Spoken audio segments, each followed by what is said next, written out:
Hey everybody, welcome to the Locker Room. This is Southland's podcast for men, where we try to redeem men's conversations by talking about the right things in the right way. That's what we do here, Neil Gregory. Yep. That's what we do. Hey, you've done that intro really well. Like, you've done it so many times. You just snapped right into it. Yeah, I was like, we're going. I don't have to transition. Okay. I was like, here we go, and That's the radio voice comes on, which is really strikingly similar to just my your normal voice. Yeah. Same. I could try to do a radio voice. That'd be kind of fun. Seems like it'd be tiring after a while. I think it'd be tiring. I think if you go to Southland, we have stage voices. Yeah. Like, I have a stage voice. This is my normal voice, but when I get on stage, I'm like, hey, everyone. Like, there's you're a little more up. There's a little upness. You know what I could not do is I could not be the guy who I couldn't be. I think it's Johnny on Jeopardy, and then I forget the guy's name on Wheel of Fortune. Yeah. Couldn't be those They guys. just stand behind They a do the podium. thing where they talk like this, Neil. Let me show you. Let me tell you what's exhausting. next. I wouldn't want to do that. I worked in the news for a while. News anchors, they have the same cadence for every story. Do they totally change when they're off camera? Yes. Yeah, oh my gosh, yes. Yeah. Even right before they're doing voiceovers, they'll be like, hey, I got to do this thing. 3, 2, 1. And here is the story that's next. Yeah. It's robotic. It's weird. Speaking of, for this podcast, we did a little promo thing. You remember that down here? Yeah. Did you slow me down when you produced that? No. Huh. When I saw it, I was like, you're pacing? Yeah, I was like, man, I think he slowed me down. I felt like I talked a lot faster. No. Okay, just checking. We didn't teleprompt that, did we? Nope. Just checking to make sure you're not screwing around with my pacing. No, you would seem, your voice would get really low if I slowed you down. Yeah, that's true. Yeah. That's true. All right, well, hey, a lot of people around here, they know you just from leading worship on stage, being in some videos. But real quickly, tell everybody who you are and maybe just a little bit of your background, how long you've been at Southland, that kind of thing, what you do here. Yeah. My name's Neil, as you pointed out. I'm the creative director here, so I get to kind of work alongside the design, video, and communications team to kind of empower them to make all the things that they do happen during the week and for other ministries and during the weekend, all that. Yesterday, funny enough, is my work-iversary. If that's the word, yeah. 11 years. 11. There weird. You have it. You're a year past the decade. That's a big deal. It's a milestone. Yeah. This was the longest I've been at any job by far. Oh, yeah. The rest of them can you pretty quick, did they? It was like a year and a half. I went into these stints. That was a year and a half. So, yeah. So the longest prior to this was a year and a half? Yeah. Wow. Maybe a year and 3/4, but I never made it to 2. It's a good thing I wasn't in your interview process. That'd have been a red flag for me. Yeah. Of course, you were a lot younger then. So, I mean. Oh, there were so many red flags during my interview process. Sure. Vandy, who you've had on here, did not want to hire me. Oh, that makes my day. Yeah. He did not want to hire me. Scott Hatfield, who I've had on here more prolifically than anybody, didn't want to hire me years ago. So he gets real mad when I tell that story. Isn't that weird? Yeah. Yeah, look how And I was already on staff. I was already on this staff. He just didn't want to hire me for another job. Role. Yeah. It's a different story for a different day. Yeah. I'll just let that hang out there. Now we're curious. He's going to be real mad when he hears that I brought this up on the podcast. He's going to come on. I need to clear something up. There's no clearing it up. He'll just have to fall on his sword. Hey, what we're doing this season is and by the way, thanks to everybody for submitting your questions. LockerRoomPodcast.com is accumulating and accruing a lot of questions right now, some very good ones. And so we probably won't be able to get through all the good questions this season, but we'll try to do our best, and maybe next season we'll do this again. Yeah. But what I've asked is for different people to pick a question to bring onto this podcast and kind of hit me with it blindly. I know a little bit about which one you picked, I think, but I don't remember specifically what your question is. So why don't you throw the question out, and then we can kind of go wherever you want to go. All right, the question is, what advice do you have for tuning out the distractions of modern society, i.e., getting caught up in social media, video games, smartphones, and the 24-hour news cycle? Where do you draw the line between removing yourself and your family from these activities and choosing to take part in them to engage with others in a positive and meaningful way? Wow, a lot of commas. It's a lot of commas. And there's no commas in this. None. I had to add commas as I read it. Right. Yeah. Okay. What do you think? Well, I mean, I hear a few questions in there. One is like the 40,000-foot perspective, and there's more of the personal. What do you specifically do? I heard somebody talking about this yesterday as they were referring to journalists who were complaining about being traumatized by the amount of vitriol that they receive online, and how traumatizing that is, and all that kind of thing. And the guy who was talking about this said, I have a suggestion. Turn your phone off. And he wasn't wrong in that sense of like, nobody's making you turn on your phone, get on social media, read the comments. So at every step of the way, from picking up your phone, looking at it, choosing what you're then going to do with it, you have some sovereignty there. Yes. All of it. All of it. 100%, yeah. So to that degree, I think that it is really that simple. Like Laura Reiser, who works with me here at church, she was getting on me the other day because I referenced seeing an email while I was on spring break last week. She was like, why don't you take your email off of your phone when you go on a trip? I'm like, well, I didn't know you could do that. So I guess a little sovereignty is back on knowledge of technology. Yeah, it might help to have a little bit of knowledge of technology, but self-discipline's better. Yeah. I could just not look at it, and she's not wrong. Yeah. So I try to do those things. There's a handful of people around here when I'm supposed to be disconnected. Like, I know that if they're going to call me or text me about something work-related and they know that I'm gone or I'm on vacation or whatever that may be, it's going to be really, really important. Right. And then there's a couple other circles where I will try to just not respond or, that kind of thing. You can ignore that text. That's I just, because my phone will pile up with texts and my email will pile up, and I don't do social media, so I don't have to worry about that piece of it. So I don't even have the temptation to scroll through social media. Yeah. The thing that I do have to work on is not just picking up the phone and not knowing what I'm going to do with it. And so I try not to swipe left too much and then start looking at the curated news feed that Apple or whoever has decided to show me, because I don't always need more of that in my life. Yeah. So I try to turn that stuff off. But you're a technology guy, so I want to hear your thoughts. I have different thoughts than I would say most technology people are. Mm-hmm. I am very against technology. I'm the creative director, so like video and design, I see there's value in a lot of these things. But as is said a lot around here, when a good thing becomes an ultimate thing, it becomes a destructive thing. And I'm seeing the destructive side of it like way more than I'm seeing the good side of it. Yeah. And so I've noticed that, and that's been something in my life for the past probably 6 or 7 years, where I've been on like this little journey to go, do I need technology? Do I need social media? Do I need these news feeds? Like, that was why I was drawn to this question, because I went, this guy's asking questions that I've asked 10 years ago, 6 years ago, and continue to ask now. Because while I don't need it, sometimes it's nice to have. Technology is great to have. If I want to go to Chick-fil-A and I want to order through their app and not have to walk in, I have it on my phone. I went to Chick-fil-A today, and I had wished that I could have done that.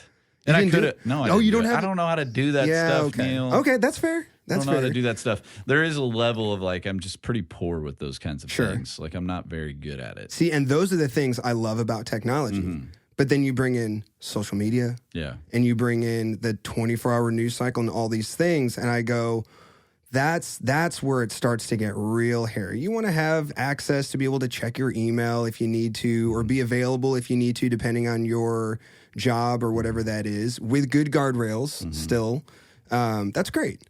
It's what do you do when you're bored? Yeah. That's where the phone and technology can get really dangerous, because it fills a void you don't even know is there. Mm-hmm. Like when I'll use myself as an example. I knew I was going to ask this question, so I thought, what do I do that I don't even realize I'm doing? So I'm trying to be really aware of this. And I realized in between walking from someone's office for a conversation to my office, or, going to check something, walking down the hallway, I would pull out my phone mindlessly and check my email. Yeah. I don't get email notifications intentionally. Yeah, I don't either. I don't love being in a meeting and my phone just going off. It's distracting, and I don't think it's respectful to the person that you're across the table from. Glad you said that. Take notes, everybody. Everybody should take that approach. Yeah, I don't love it. I have to be really careful about that with my watch because my watch does get text messages, but it doesn't get emails.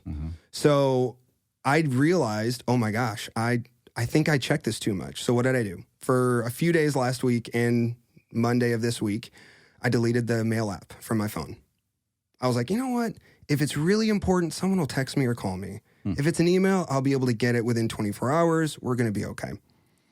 I had anxiety like you wouldn't believe. And I'm sitting here going, well, that's not good, which of course gives you more anxiety because you're like, I'm anxious about anxiety of having like. Did you have any actual fallout? No. No, and 9 times out of 10, you're not going to. Right.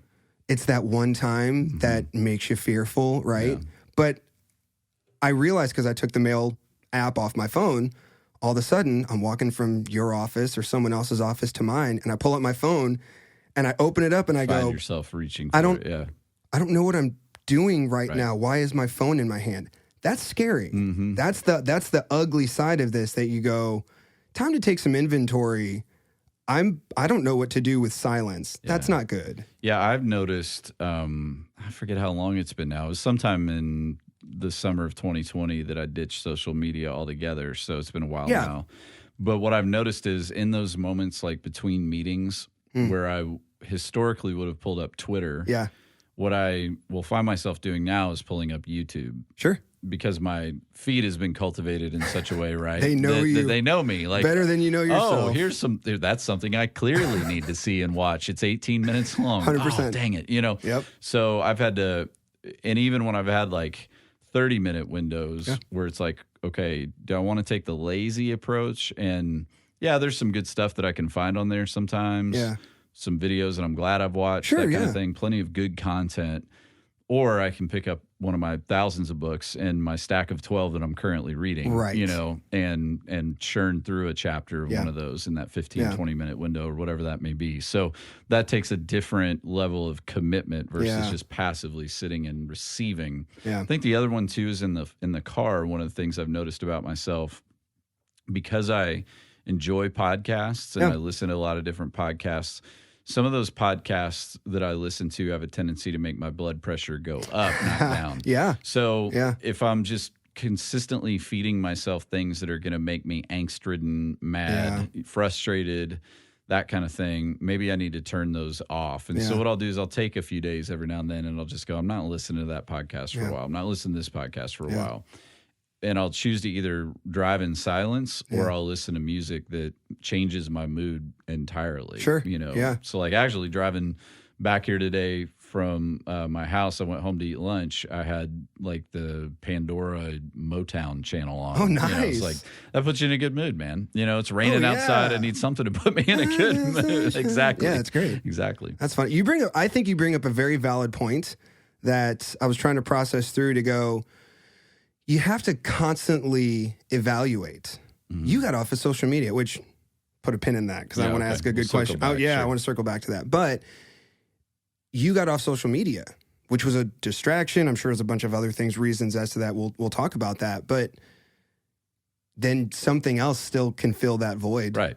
Yeah. Like just because it's not social media doesn't mean YouTube it can't be. YouTube is a social media. I could see that side of it. But like then you go, oh shoot. Now YouTube is a thing. Like the reason I say it's a constant evaluation is because their algorithms are constantly changing. So the moment you think, I've got it, I've got willpower and I don't need to look, I'm good. I can only look at social media for 10 minutes or news cycles for 10 minutes. They're going to change their algorithm and then they got you again. That's right. Right. So this is something, as this guy asked this question, is it's not a you make a decision and hey, way to go, unless you decide nothing ever. Yep. Which that feels a very bit extreme, but some people may need to do that. Sure. I get that. But you have to constantly evaluate. I think that's a big piece of it. You've said that a few times and I'm going, evaluation I think is a big piece. But let's circle back. Social media. Yeah. You and John, a couple years ago? Yeah, I think it was summer 2020. Yeah, both decided to remove yourself from social media. Which anybody listening would go, gee, what was going on in summer of 2020? What happened? A lot. A lot. Yeah. So you removed yourself from that. Can I ask why? Yeah. And also maybe what are some of, I'd love to know, because I don't know if anyone has ever asked this of you, of like, was it hard at the beginning? Like, did you feel the same sense that I felt when I removed my mail app and you go, man, I don't know if was this the right decision? Like, what was that like for you? Yeah, the why was I'd been kicking it around for a while, and John and I had both been talking about it for a while, and had considered, trying to put some more controls on it, and it wasn't like I was just sitting around on it all the time, but it was that dead space thing. Like, if I was sitting at a stoplight, the chance that I'm going to pull up Twitter is strong. If I was in between meetings, that kind of things. If I had dead time, even and I've noticed this too because I'm kind of introverted. So if I'm in a social situation that I'm not fully comfortable in, it becomes something you can hide behind, right? Yeah. So you see it in airports, like almost everybody's going to be staring at their phone, because that helps you avoid human interaction if you don't want to have it, that kind of thing. I'm not sure that's entirely healthy. Sure. So I'd been kicking around all of that, and then 2020 hit, and it wasn't. I think people might be tempted to think, "Oh, you just got a heap of criticism in 2020." And so you guys just ran for the hills. There definitely was that. It was like, okay, I'm willingly opening my life up to people who have the worst intentions towards me. Yep. Like I wouldn't do that in any other realm. Like I wouldn't walk down the street and go, hey, punch me. Yeah. Punch me. Say mean things about me. You have anything? With no repercussions. With no repercussions. You get to at all. punch me, walk away, and everything's hunky-dory in your life. That's exactly right. People get to sit there and just type something, drop it, and then, I open it whenever I open it. And now I'm stewing on that. Well, I'm willingly deciding to subject myself to that. I don't need to do that. I don't have to do that. So I just decided not to do it anymore. And it strikingly wasn't as hard as I thought it would be. Like there was a little bit of like, do you really need to do this? Is there a way to kind of hedge your bet? Yeah. I remember I nuked Facebook once years ago. I've had a few different Facebooks over the years, and the hard part with that was all the family pictures and things like that. And so I backed it up, tried to save a bunch of pictures, all that kind of had to have somebody help me. I was going to say, you figured that out on your own? And in fact, that was back then difficult even for a tech-savvy person. Now there's like a button and it downloads anyways. Yeah. So I'll show you later. I don't need it now. So anyway, the why, but also was it difficult? Not really. But I did notice like immediately like the vacuum. Like, oh, now what do I do with these 10 minutes where I would normally go, let's see what kind of nonsense is on Twitter today. Let's see who's yelling at me. Let's see who thought my sermon was good. That kind of thing. That was the other piece too. Like, especially when I was younger, I didn't struggle with this as much the past several years, but I definitely noticed this throughout the very many of the first few years I was preaching at Flatiron. Okay. So like 2006 to 2010-ish, I would notice that on Sundays I get done preaching and sit down in my chair, and the first thing I would pull up would be Facebook. Yeah. To scroll through and see what people were saying about my sermon. And that's not healthy. There's nothing healthy about that at all. If a preacher went out into the lobby and pandered for compliments, people would how'd I do? Yeah, people would go, hey man, that doesn't seem healthy. Like, but because you can just kind of sit there privately in your house and just kind of go, oh, they loved it, they loved it, they loved it. Wait, who's this idiot? And then it's the one person who says something either crazy or perhaps worse, accurate. That's a criticism. Right. And it just jacks with you, the rest of the day. And so while I used to tell younger preachers, like, don't allow your identity to be determined by your inbox on Monday morning. Yeah. That social media is that on steroids. Yes. And so unfiltered. Yeah. And a lot of times who you're hearing from are not the people that need to be coaches in your life. Yep. You need to appoint coaches in your life, but it's not going to be those folks who exist online. Yeah. So anyway, there's a million reasons why social media has been good for me to not be on it. Yeah. And I'm glad I pulled that trigger. Yeah, no, that's good. I want to go back to this guy's question because there's a couple parts where we talk about what advice do you have for tuning out the distractions. I think we've covered that. But Where do you draw the line between removing yourself and your family from these activities and choosing to take part in them being the social media and the other things, to engage with others in a positive and meaningful way? That's an interesting way to kind of phrase that question, I think, because it brings a lot of questions. I love asking questions. Yeah.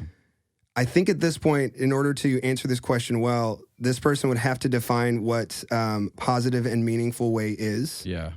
Because if you were to look at, I've heard this said a bunch of times, but show me the fruit. Yeah.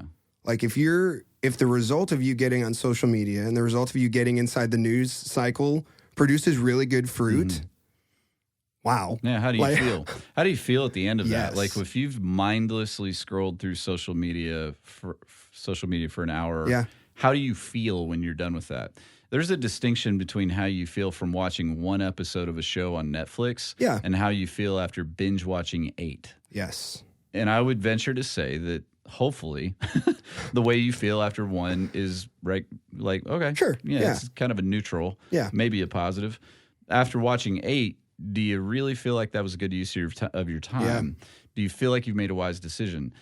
Now, I remember when my wife was pregnant with one of our 4 pre-Netflix, when the show 24 was a big deal. Oh my gosh, Jack, freaking Bauer. Somebody gave us the DVDs of the whole season of one of the seasons, and we were just waiting for Allie to have this baby. And like, well, bring up another one, So I'm not making a hard and fast like thou shalt never binge watch a show. I'm just saying, generally speaking, do you feel more alive or less when you're done doing that? Well, so to this guy's point, it's video games, social media, 24-hour news cycle. Yeah.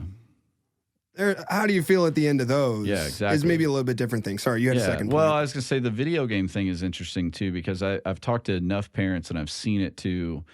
When a child gravitates towards video games for a long period of time and they spend too much time on video games, you will notice they're more irritable. Period. Yep. If you'll pay attention, you'll notice that they're a little bit more angst-ridden. They're a little bit more short. They're not as good in their human interactions. It does something to a child's psyche to sit there and play video games for hours upon hours. Yep. So in our world, we just haven't had a ton of video games in the house with our 4 kids. We had a Wii for a while. It got broken because of Wii Olympics and you throw stuff and we never fixed it. Eli now has a Xbox something or another. Sure. Every now and then he whatever plays, the new numbers are. Plays a little. Like yesterday was super rainy. He played the game, which is a baseball game, for a while. It really is a in moderation thing. But we have to. And I'll say this with Bo, the youngest, he has an iPad, and if we were to let him. And sometimes we accidentally do, because we got 4 and he can sneak off somewhere. You have so many. Yeah. You go, oh crap, he's been watching something for 3 hours now. Give me that he's a thing. zombie. And he's a zombie. He's a total zombie. So we'll dial it back. We at times will take it for days on end, that kind of thing. We try to not just stick screens in front of our kids' faces to become their babysitters, although there are circumstances where you just need to get through it. It happens. I get it. It's parenting can be very difficult. Right. So what happened to you, I have a autistic daughter. That's where these questions started to come up, is because with my autistic daughter, like your emotions for her, like what I feel, she feels like a little bit more. And it was, she had an iPad. And there was a stretch where we lost the iPad or something. And all of a sudden I realized, oh, Hadley's different. She's happier. She's great. And then we found the iPad and she got the iPad and she was a punk. I mean, she would be on the iPad. And I remember having this conversation with Emily to go, I think technology is ruining our daughter. Like, I think it's really messing with her, because when she's not on it, she's a completely different person. And we have a pretty hard and fast rule in our house. Like, there's a limit. The limit is the limit is the limit, because I lose my daughter. Yeah. Like, I will lose my daughter if she's on technology for too long. Yeah. And that's where the questions started to come up. And I think I see it because I saw it in Hadley. I see it in a lot of kids. Yeah, I was going to say, while it might be a little bit more pronounced or a little bit more on steroids with her, still, though, it's a matter of scale. Yes. And it's probably, you just see it a little quicker than you might see with other kids. I'll say too, like one of the things that we've tried to push our kids towards is the ability to talk to other humans. Yes. And you might go, well, that doesn't seem like a big deal. It is. It's huge. I see and work with enough students and kids who really are struggling to make eye contact and struggling to speak to other humans and interact even with other kids their age, because they spend so much time staring at a screen and interacting through a screen. So even the art of, I really think it's vital, and this is important on a men's podcast, I think, to say, to teach our sons the art of walking across a room, looking a girl in the eye and saying, will you go out with me? Yep. Can I have your phone number? Yep. As opposed to, the digital version of check yes or no past the. And listen, that's a difficult thing, but it's meant to be. Yeah. Like every boy needs to experience the sweaty palm, like I might get rejected your heart moment should right in my face. Break out of your chest. Yeah, like this. If this goes bad, it's right in my face. Yes. But there's something so worthwhile about that, even if you get rejected, and even maybe more so if you get rejected, because then when some girl finally says yes, I'll go out with you, man, that win is so much more substantial than on Snapchat, some girl saying, yeah, let's go to the movies. It's just different. Yep. So human interaction is vital to our health, spiritually, socially, physically, all of it. Yeah. I think we're scared. We're scared to interact in a way that could potentially hurt us. Yeah. And we hide behind whatever that technology is. I see that with kids not only interacting with others, but they don't know how to process their emotions. Right. So because when they're bored or if they're hurt or you made me angry, I'm just going to pull up my phone and now, I'm numb. I'm numb again. And then you take the technology away and all of a sudden, oh my gosh, this kid has no idea how to process. And at some point, they're going to be an adult. Yeah. And if you don't, as a man, as a father, step into their life and help them understand how their emotions are like making them process the world around them and help them understand that, your legacy will stop with you. Yeah. And the legacy moving forward will be that kid doesn't know how to engage in the world at all. That's a big piece of this question is, how do you help your family engage in a positive and meaningful way? Help them interact with the world in the real world. And something I would say to pay attention to, because I've noticed this in years past in my own life, and I definitely notice it in others now. Yeah. If your primary reference points for what you know about other people or what other people have said are not things they actually said, they're things they posted. And if a conversation can begin without providing any kind of context, hey, I saw that you said on Facebook. If you just jump right in with, hey, I saw that, not even I saw the house. Hey, so how about the house that sold or whatever it is? Right. It might be that you're spending too much time on social media. If all of your interactions are getting blurred between what's real and what's digital to the degree that you can't delineate, because all the time I have to say, wait, when did they say that? Oh, I saw it on Facebook or I saw it on Twitter or Instagram or whatever. I'm I don't know what you're talking about because I'm not on there. Versus, okay, when's the last time you actually spoke to that person? Yep. If we're only wired and capable of having 200 relationships, which is approximately how many you can manage, that's a lot. That's a lot. But it's a pretty unchanging number. And obviously some are going to be more intimate than others. Sure. That means that anybody outside of that number, you just don't have a relationship with that person. Right. I hate to break it we to need you. to redefine what friend and relation. Yeah, we need to define what that is. That's right. And to your point about the knowing about people, that was a big piece because I also removed myself from social media and it's been great. But the thing that I have FOMO. I have the fear of missing out, right? Like, I'm not on social media. I'm not going to know what's happening in this person's life and that person's life. And what I found is there are some people, I had this conversation last week with someone where they're like, man, you're not on social media, so you don't know what's going on in this person's life. And I said, yes, I do. Do you want to know why? They're like, how? What do you know? I ask them. I talk to them. I don't have to go, hey, I saw that you did this in your story. How is that? Yeah. So, for instance, Vandy went on his vacation or whatever. I'm sure he posted about it. And I could go, hey, how was, if I saw that photo, whatever. Or I can go, hey, man, how was your vacation? Yeah.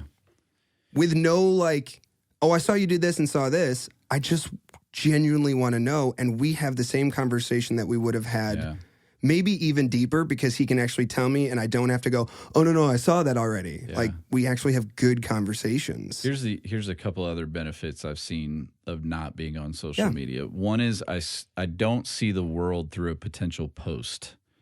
So I'm not sitting on the beach with Bo. You know, I'm gonna show a picture of him this weekend in my sermon. But I don't sit there on the beach, see him, take the picture, and then think, what can I say about this, post caption about this, what's the caption? Yeah. Meanwhile, I'm missing the vast and endless sea sitting in front of me right now. Yep. You know, my son right in front of me, my other kids right in front of me. So I'm not thinking, oh, how can I immediately cultivate this situation and put it on social media for the world to consume, and then hopefully get a positive feedback loop going on. And it also doesn't play to our worst, like in regards to, I don't have the temptation to be played to my worst instincts to be passive aggressive online. Yeah. So when the guy at Disney goes shoving past me and we have a little interaction, I don't have the temptation to get online and go do what we see so many people do, which is to literally rant about something that just happened at a place and then get all these people to go, yeah, those people are the worst. And I hate it when this happened. Let me tell you about when this happened. All of a sudden you're just flooded with all this just angst and vitriol. And who needs, like, you're dropping a landmine, walking away, and then just watching everyone walk on and going, oh, that was fun. And another thing would be, I'm deeply opinionated. I don't need more opportunities to share my opinions with people and then get mad that people don't agree with my many opinions on most things. Well, that plays into the narcissism of what is social media to go, who do you think you are that people even care, why do man? I care? Yeah. It doesn't matter. Yeah, it's like when you see, you know, I just said this the other day. I saw an NBA basketball coach make a comment about, you know, some kind of laws or whatever. And it's like, why do I care what you think about coach. These laws in this state or whatever? Yeah. It's like, you're a basketball coach, bro. Just work on getting Steph Curry healthy. Right. That gives away who I'm thinking about. But Steve Kerr. Beeb Schmer. Yeah, exactly. Yeah. So, you know, it plays on, to your point about algorithms, it's more than just the algorithms. It plays to our worst instincts. Yes. Man. Yeah. It's scary when you think about that. And it's, again, removed from social media. I would encourage, and I don't love this idea of like, I'm taking a social media fast or whatever. You need to feel what that's like. You need to feel what that's like, because you need to know how deep you are in this rabbit hole of it. And if you take yourself away and day one is the hardest day you've ever had, it's time to reevaluate, to go, I don't know if I need this. And as two people who have done this, we can walk away and go, life is pretty good on the other side of this. And the real world with the people that you love, that group of 200, which so many people, that's a great place to be. And I don't feel like I'm missing out in my family's life, in my friend's life, because I'm not in a digital world. Well, and if there was anything in your life that you were to say, man, I couldn't go a day without it. Right. 2 days, 3 days, a week without it. I'm not talking about water. You know, food, sustenance, I'm a water addict, and we all are. Welcome to the club. Yep. But you know, if you said, hey, I can't go a day without a drink, we'd all go, hey, man, we need to. Okay, well, you have a problem, right? So let's help you here. Yeah. You know, that's obviously beyond moderation. Sure. If that were true if you go, man, I can't go a day without driving through the fast food line. You know, that we might need to address. We got to talk about that. Whatever that is. So you need to see what it creates in you, like you just said, to go some time without it, because it really will be revelatory. Yes. You know, and it may not be social media. It may be some other form of technology. It might be video games. It could be. Men are very drawn to video games. I don't get that.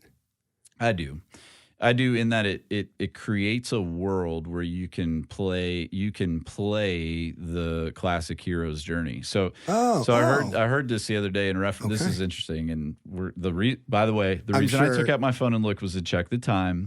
Okay. Oh, is this a thing? Everybody. Well, I just want to make sure, because we have an interview. We have to be in it. Oh, shoot. Sorry. It's 2:45. Okay. Oh gosh. I have to be in it. Do you have to be in it? I don't think so. Okay, I figured you did. But anyway, so you'll think this is funny. Professional wrestling. Yeah. So professional wrestling, I don't know if you grew up watching it. WWE. I grew up watching it when it was still WWF. Yes. Yeah. So it was Hulk Hogan and Macho Man Randy Savage and Andre the Giant. Ric Flair. All those guys. So what wrestling really is at its basest level is you have a good guy and a bad guy. You have a heel and you have a face, and the good guy is going to have to go through the gauntlet of adversity. And if you think of literally every Hulk Hogan match he's ever been in, he has this moment in the match where things are going really, really badly. It looks like all hope is lost. He starts shaking his head. He'll start shaking his head. He'll start waving his finger. He'll start doing this. And then all of a sudden, good triumphs over evil. And the good guy wins and the bad guy loses. And he overcame, but he had to go through the gauntlet and he gets the girl and blah, blah, blah, blah. Well, that's on a much more archetypical level, the hero's journey that this weirdo named Joseph Campbell wrote about. So I'm not being a proponent of what he said, but he wasn't wrong in the sense that you see this in literally every culture. Sure, yeah. Where men know instinctively, I need to go through the fire to prove what I'm worth. Oh, yeah. And I need to slay the dragon and get the girl. Yeah. Okay, now that statement right there will reek of toxic masculinity to all kinds of people. And for that, I do not apologize. Now, video games simulate that in some way that's far safer. Yeah. So I get a challenge. I have to face it down, but I also get to do it from a sofa with a soda sitting next to me. Yeah. So in that sense, I think it perverts a good thing. Yeah, that makes sense. So for some guys, they're going to be far more drawn to video games than others, but I do get why guys are drawn to video games. Yeah. But it may not be video games for you. It may be, Mine is, again, it's FOMO. It's not being in the know. Yeah. It's not knowing like what's happening. I don't like that. So it's that insecurity. For Vandy, it's disc golf. So I get that too. It's so fun. I just wanted to work that in. You can always work in disc golf. It's amazing. He listened to the podcast I did with Hatfield where we barely mentioned it one time, and he was like, "Man, you guys ranted about my disc golf for the first 10 minutes of that podcast." I love when you guys talk about disc golf. Not true. You're just sensitive about something that's become an ultimate thing in your life. It's not an ultimate thing. I'm just messing with them. It's a really fun thing. It's a fun. I'm running. I'm waiting for you guys to do. If the weather will get better. Yeah, it's bad right now. As soon as the weather's good, I'm in. Let's go play. I want to see this. I was running through Shillito the other day, and all the disc golfers are out, and I had to dodge the discs as they were throwing them. I thought, those guys don't know what they're doing. They shouldn't throw when someone's running. Exactly. In their path. I should have the right of way. You do. As a pedestrian, you do. We're told. Disc golfers. Don't hit I don't know. Somebody Maybe in the they face. play disc Don't golf. blast somebody in the face. Yeah, with a you need to disc. wait. Now, if you're like walking at snail's pace, Sure. gosh, that's so frustrating. That's frustrating. Like, come on, be aware of what's happening around you. In real golf, sometimes you have geese on the green. It's true. Alligators in Florida. That's right. Those are things. We digress. We digress very far. We've covered some good territory, though. Yeah. Thanks for being on here today, man. Yeah, it was fun. We'll have you back. I'll be here. Peace out, everybody. Catch you next time on Locker Room.